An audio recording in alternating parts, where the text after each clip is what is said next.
Josh is going to be our presenter tonight. And, can everybody hear me back there? All right. So my presentation is called Escape from the Black Box. And this isn't a wind turbine. It's actually supposed to be a little box cracking open. So the corner. Background. There, yeah, exactly. So quality is an engineering discipline. Yeah, let's see if I can actually make the slideshow work. Maybe not. So, briefly, who I am. This won't take long. But I started out life as a liberal arts major, and I have a master's degree in creative writing, which led me down a whole lot of paths. But toward the end of my degree, they sat us all down, the master's degree, they sat us all down and said, listen, the only way people make a living at writing is teaching, and we're already teaching, so you got to find something else to do. And so we all, stuck our heads in and just tried to figure out what to do. And I ended up finding a job testing computer games at a massive multiplayer online role-playing game company. The fit was nice because I was doing a lot of text, I could do a lot of editing, I can do consistency, all kinds of things like that. I figured it would be a good fit, they figured it would be a good fit. About 6 months after I started there, they dropped the MMOs. And they did console games, which have just about zero text. So I had to get a lot more technical very quickly. Through the course of that, learned a lot, and then I moved back into business web software and built up a lot more skills that way. This whole time I was more or less in quality assurance roles of some sort. And then eventually began asking enough questions and having my own personal projects that I started doing PHP development. And from there, things very rapidly snowballed. I was doing automation, building tools, doing a lot of software development, lifecycle management, configuration management, a lot of different roles in a lot of different places. I've worked in companies that obviously did games, cell phone management, social photo sharing, as some of you know. Now I'm doing healthcare software. So I've worked in a lot of industries all around these issues of quality and managing quality from a technical perspective. So when I'm talking to a company, I come in and I ask them, well, why is it that you want to talk to me and bring me in to do quality assurance or quality engineering or whatever it may be, automation development? What is the motivation for you bringing me in here? And usually the answer is, well, we just had a whole bunch of problems. Delays are the number one thing I hear about. People talk about, well, we tried to release this product, but we couldn't do it because it crashed as soon as we moved it to our production servers. Or we tried to, but in the end, the QA process lasted too long at the end, and we didn't know we had so many bugs until we actually tried to launch. Another one is, well, we did launch, but now the customer isn't happy because nothing's actually working the way we said it would, or they use a different browser than we tested in, all those sorts of things. And the last ones are just maintenance nightmares. Yeah, everybody's happy, we're getting it working. However, we have to have 3 guys stay awake all night to reboot each server in the cloud, one after another, to make sure it stays stable. Overall, the whole thing is just a matter of being embarrassed, not really feeling like you can get behind your product. That feeling, usually when I'm coming in, is what people are talking about. Now, in theory, although this has never happened, you might bring in someone to worry about quality because you have some ideals you're trying to hit. Usually that doesn't hit the bottom line enough for people to really put money in front of it, but sometimes that does happen. So the number one things you're thinking about here are you want uptime, customer loyalty. Your sales team has gone out and made all these promises, and you want to make sure you can follow up on them and keep people happy. But the number one thing is just pride. People want to feel good about what they're building. They want to feel like they built something that people are going to look at and like. So those are the reasons that I'm usually brought in. And people have a lot of different ways that they think they can get people to make better software. And this one usually doesn't involve me being brought in because strategy 1 is simply work harder. Basically, people come in and say, hey, you guys, can you just write better code, please? Can you make it better somehow? And you can just see the guy sitting over his coffee cup saying this. And in the end, there's some good sides to that, actually. It's not all bad. I should mention, one thing that I think is kind of lumped in this is the idea of extreme programming, which, if you ever heard of that, that's the idea of 2 programmers actually sitting together writing the same code. I've never actually worked anywhere that really implemented this, but it's kind of the same idea. We're going to focus more resources, more energy on the same system we're already writing. We're just going to work harder at it. So the biggest positive is that you have quality considered at every stage of the process.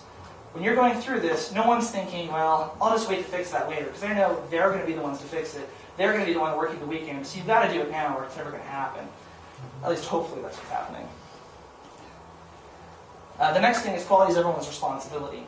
You don't have a situation where people are putting it off, saying, well, someone else will catch this later. You know, if I don't worry about it now, it's not a big deal. We'll all figure it out at some point in the future. Everyone knows that right now, I'm going to have to work and work hard to get this done. So there's some good sides to this idea of let's just work harder on the software and the process we already have. However, there's some significant downsides. The first one is the whole process is usually oriented around shame. Hi guys, can you do it better? Because you really screwed up before and I really need you not to this time. Nobody really gets pumped up about that kind of conversation. The other one is, even if everyone's really working hard and focused and you have somehow successfully motivated them to really pay close attention, no one's thinking of the bigger picture. Everyone's thinking about their component of what they're working on. And without someone having that big picture, you can miss the forest for the trees. So we introduced strategy 2, which I blew right by. Gatekeeping.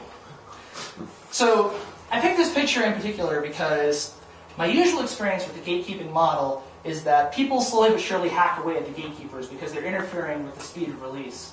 And so I thought of this as pretty much a good example. By the time you're done, the gatekeepers are usually whittled down pretty far.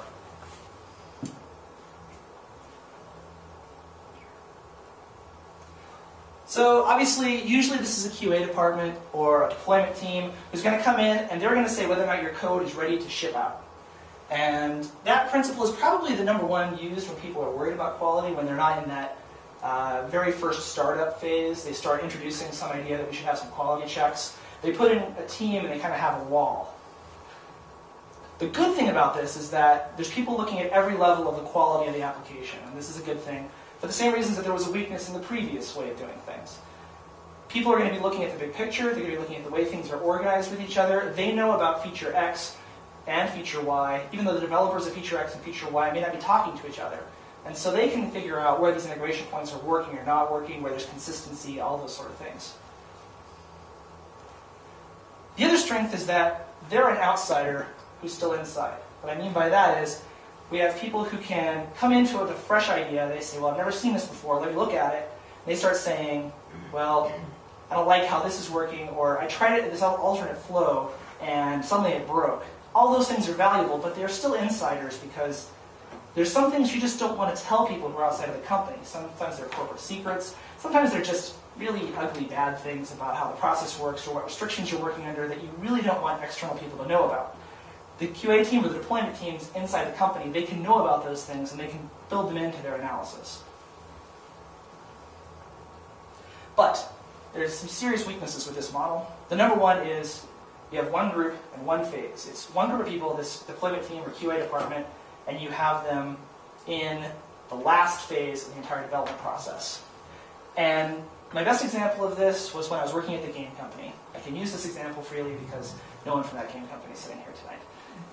He was a very good programmer, Chris was his name, and he was writing AI code. And I was testing his AI code, and when I sat down to test it, I realized that the damage this AI was doing was off by a scale of 10. So I walked over to his desk and I said, Chris, and I have maybe a year and a half of experience under my belt at this point.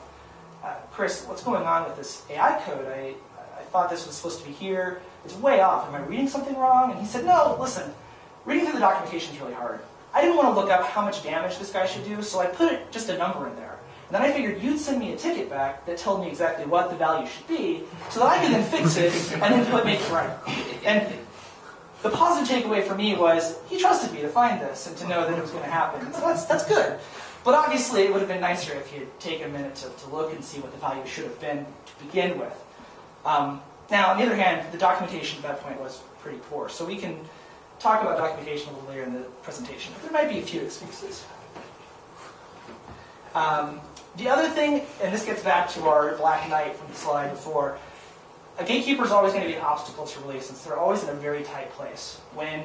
If you put me as an obstacle to releasing your code, what's going to happen is you're going to say, I finished, and I'm going to say, no, you didn't. And some manager over here is going to say, but the customer wanted it yesterday? Yeah, you finished. Yeah, okay, we're done. Over time, and this happens on both sides of things. The developers start thinking of ways to get things past the gatekeepers. Maybe I can just squeeze this through if I kind of polish it up a little bit and make them talk really fast about it. The other thing that can happen is the QA group or the gatekeepers really begin to feel like there's this adversarial relationship with the development team. Like, well, they're going to try to get this stuff past me, but I'm going to catch them. And when you start getting that idea, you're not really working together anymore. You're really adversaries, and at that point, there's not a lot of teamwork that can happen between adversaries.